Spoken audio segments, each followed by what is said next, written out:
Sa buhay natin, napakasayang makahanap ng isang taong matatawag mong best friend. Yung taong kasama mo sa lahat ng kalokohan, tagasalo mo sa lungkot, at kasangga mo sa mga pangarap. Sabi nga nila, ang totoong kaibigan, mas higit pa sa kapatid. Pero, papaano kung ang taong pinagkakatiwalaan mo ng buong buhay mo ay biglang magbabago ng pagtingin sa'yo?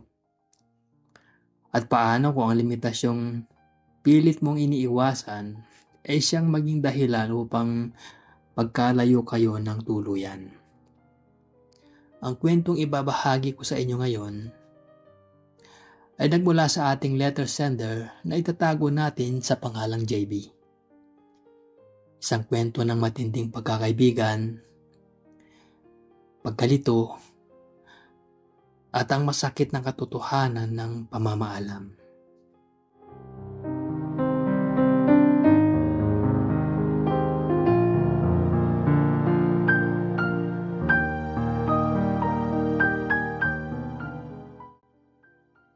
Dear Kuya Allen, bata pa lang ako, sanay na akong maging bunso o maliit na kapatid ng lahat. Maputi ako, cute daw sabi nila, at bubbly ang personalidad. Hindi rin naman sa pagmamayabang, pero gifted din ako sa larangan ng sining. Marunong akong mag-drawing, tumugtog ng instrumento, at may leadership skills. Dahil sa mga katangiang ito, simula pa noong high school, marami nang humahanga sa akin. Ang nakakatawa pa, madalas ay mga lalaki o bisexual na nagpapanggap na straight ang umaamin sa akin. Palagi nilang sinasabi na iba daw ang dating ko. Pero diretsahan kong sasabihin, Kuya Allen, straight ako. Kailanman ay hindi ako pumatol sa kapwa ko lalaki. Pero sa kabila ng popularity at sa dami ng nakapaligid sa akin, ramdam ko pa rin ang pagiging nag-iisa. Bakit? Kasi halos lahat ng tinuturing kong kaibigan noong araw, ginamit lang pala ako. Ginawa akong tagagawa ng assignment, tagasalo ng mga group projects, at tagapakopya sa exam. Naging masyado akong mabait at tutuuto dahil sa kagustuhan kong magkaroon ng totoong tropa. Yung tipong pagkakaibigan na nakikita ko sa mga pelikula. Yung tulad ni Batman at Robin. O kaya yung mga magkakatropa na kahit pumuti na ang buhok ay magkakasama pa rin.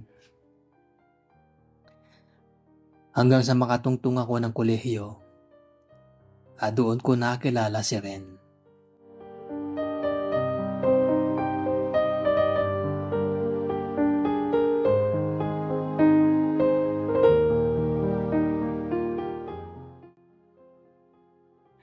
Noong first year college kami, ayaw na ayaw ko talaga kay Ren sa simula. Nakapokus lang kasi siya palagi sa phone niya. Sobrang tahimik at parang napaka-isnabero. Noong nagka-seating arrangement na kami, ayon sa apelido, naging katabi ko siya. Pilit pa nga akong nakikipagpalit sa iba kong kaklase kasi pakiramdam ko ay mababagot lang ako sa tabi niya. Pero nagbago ang lahat na maging magka-partner kami sa isang malaking project sa major subject. Doon ko natuklasan na sa kabila ng pagiging tahimik niya, may childish at kalokohan taglay rin pala si Ren. Nag-click ang mga trip namin sa buhay. Sa halip na maboring, buong semester kaming tawa ng tawa habang ginagawa ang project. Mula noon, naging mag-best friend kami. Saan man magpunta, magkasama kami. Kapag naglalaro ng computer games, kami ang tambalan. Kapag walang magawa, nagdodrawing ako ng characters naming dalawa sa notebook ko. At tuwang-tuwa siya rin na itinatago yun sa bag niya. Kahit sa kaarawan niya, gawa sa medyas na dal na mukhang siya ang ireregalo ko. Napakaswerte ng sino mang nagiging kaibigan ko kasi ibinubuhos ko talaga ang effort ko.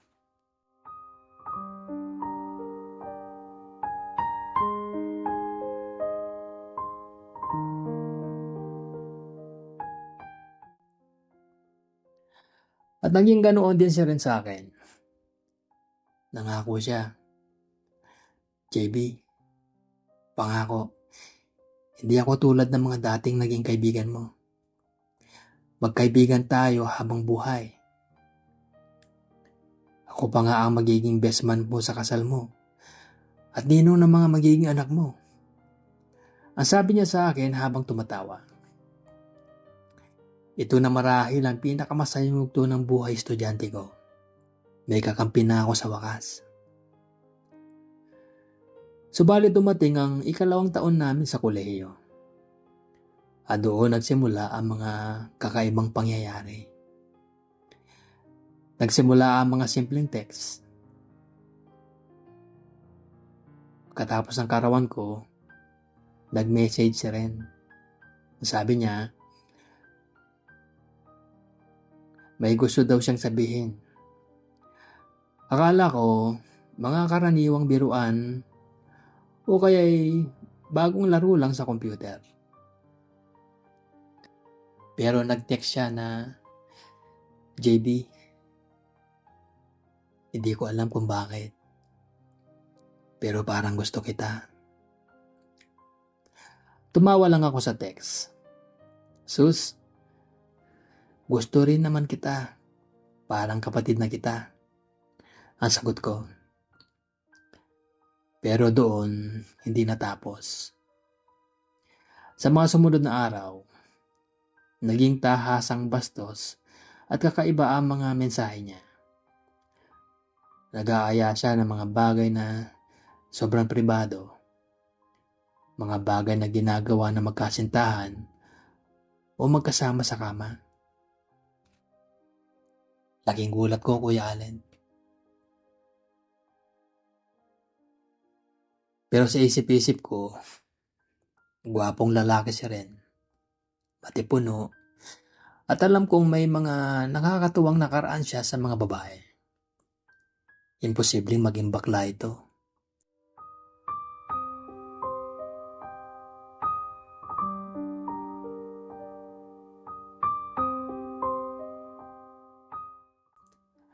Ang akala ko talaga ay pinalalabas lang niya ang bago niyang trip para asarin ako. Kaya sinakyan ko ang biro niya. Sumasagot ako ng mga pabiro at pabalang na text para ipakita na hindi ako naaapektuhan. Hanggang sa dumating ang araw na pumunta ako sa bahay nila para sa isang group assignment. Dahil isa lang ang computer sa kwarto niya, habang naghihintay ako ng turn ko, nahiga muna ako sa kama niya. Umiga rin siya sa tabi ko. Sa kagustuhan kong patunayan sa sarili ko na biro lang ang lahat, tinukso ko siya. Inilapit ko ang mukha ko sa kanya. Nag-act akong cute at sinabi kong, "Uy Ren, bakla ka no? Tingnan mo oh, kissable lips ko oh. Ganda na mukha ko. Bibigay ka na dyan." Tumingin siya ng diretso sa mga mata ko at seryosong sinabi na, "Best friend, huwag kang ganyan. You're tempting me." Bigla akong natigilan. Pero pilit ko pa ring itinawa. Dahil hapon na at inaantok na ako, humiga na lang ako ng maayos at pumikit. Sabi ko, gisingin na lang niya ako kapag kailangan na ang tulong ko. Habang nakapikit ako, naramdaman kong lumapit ang mukha niya sa akin. At bago ako makagalaw, inalikan ako ni Ren sa labi.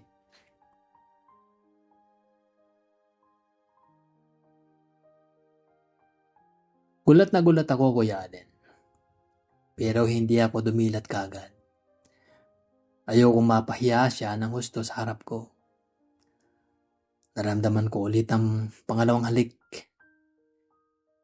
Bago ako dahan-dahang tumagilid at nagtakip ng unan sa mukha. Narinig ko ang pabulong niyang boses na, "Pasensya ka na talaga, best friend. Ang tanga-tanga ko."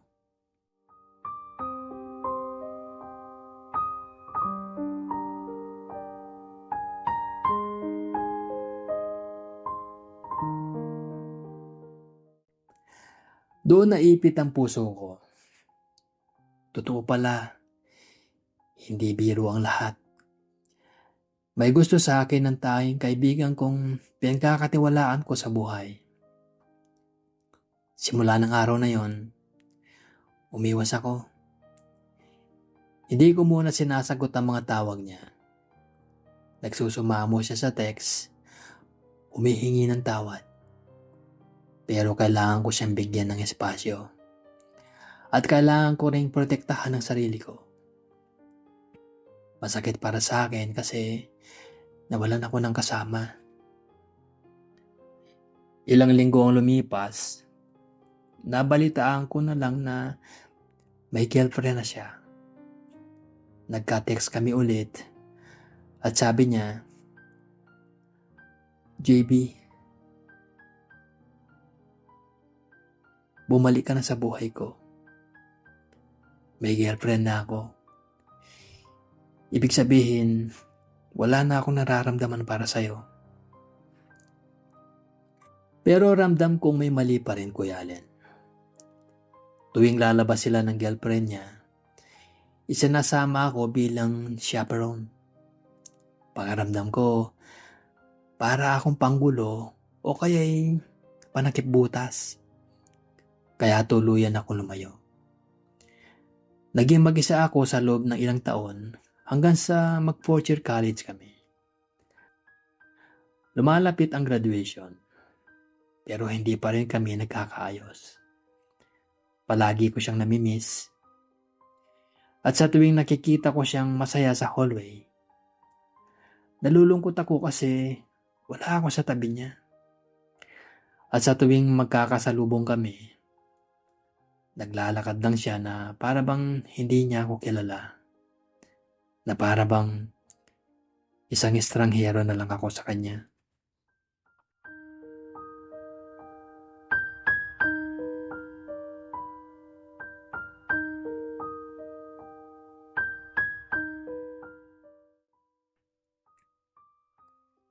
Ilang linggo bago ang aming graduation, hindi ko na kayang dalhin ang sakit sa dibdib ko. Gusto ko siyang makausap ng huling beses. Isang beses lang para mailabas ko ang lahat. Pauwi na ang lahat ng estudyante. Pagpasok ko sa lumang silid-aralan, naroon siya, nakaupo sa desk, habang pabalik na ang sinag ng lumulubog na araw sa bintana. Lumalakas ang tibok ng puso ko. Lumapit ako sa kanya. "Kumusta na?" ang tanong ko. "Eto, maayos naman." Ang sagot niya nang hindi nakatingin sa akin. Dahan-dahan akong pumunta sa likod niya. At bago pa man ako makapag-isip ng 2 beses, pinalibutan ko siya ng 2 kong bisig at niyakap ko siya ng napakahigpit. Doon na nagunahan ang pagpatak ng mga luha ko.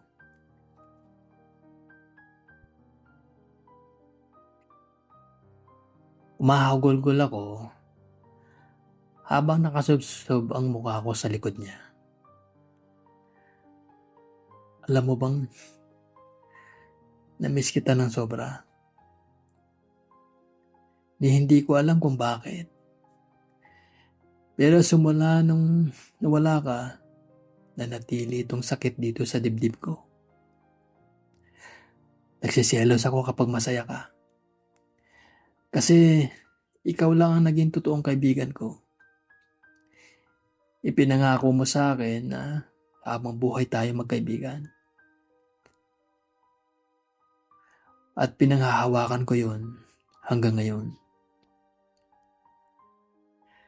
Naramdaman kong gumalaw si Ren at pilit na humarap sa akin. Pero pilit ko siyang inikot pabalik.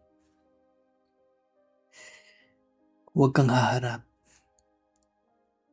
Ang sigaw ko habang umiiyak. Pangit ako umiyak. At nahihiya ako makita mo akong umiiyak dahil sa'yo. Narinig ko rin ang pagpiyok ng boses ni Ren. Pasensya na, JB. Hindi ko rin nakalain na mahuhulog ako sa'yo. Pinilit kong iwasan pero gustong gusto talaga kita. Huwag ka na umiyak. Naiiyak na rin ako. Pinunasan ko ang mga luha ko. Huminga ako ng malalim at tuluyan ko siyang hinarap. Tumingin ako ng diretso sa mga mata niya.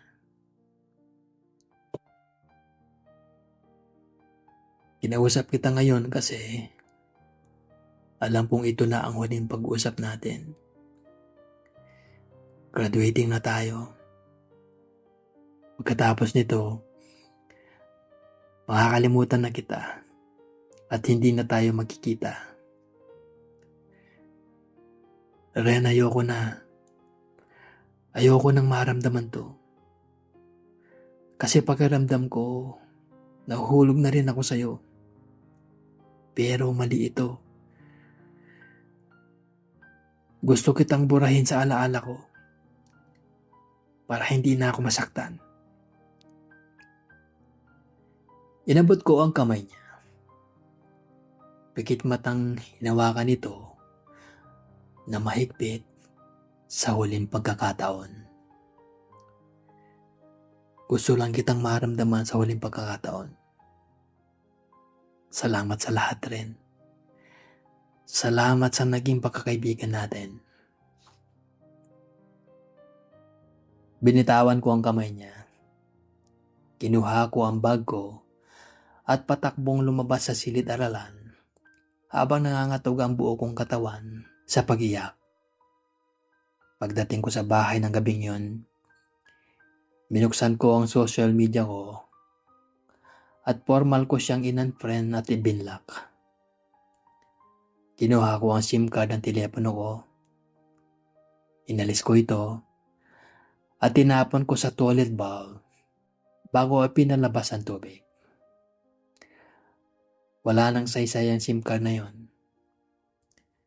Si Ren lang naman ang dahilan kung bakit ako naglo-load at nagte-text araw-araw.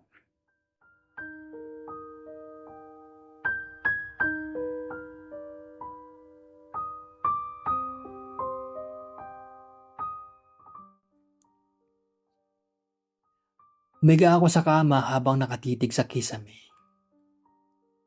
Masakit. Napakasakit. Pero alam kong ito ang tamang gawin. Sa ngayon, tuluyan na siyang nawala sa buhay ko. Sana hindi ko na siya maalala. At sana, balang araw, maghilom na ang pusong ito.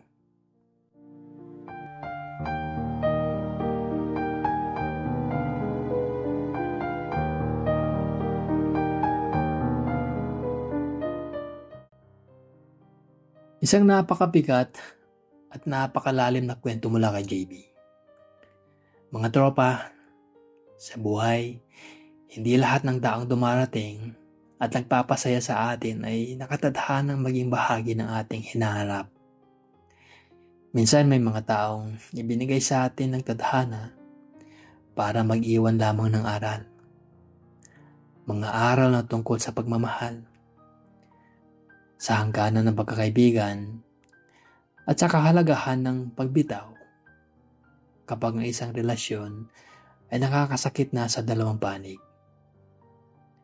JB, saan ka man naroon ngayon, naway nahanap mo na ang kapayapaan sa iyong puso at ang totoong kahulugan ng paghilom. Maraming salamat sa pagbabahagi ng iyong kwento. Iingat kayong lahat at magandang gabi.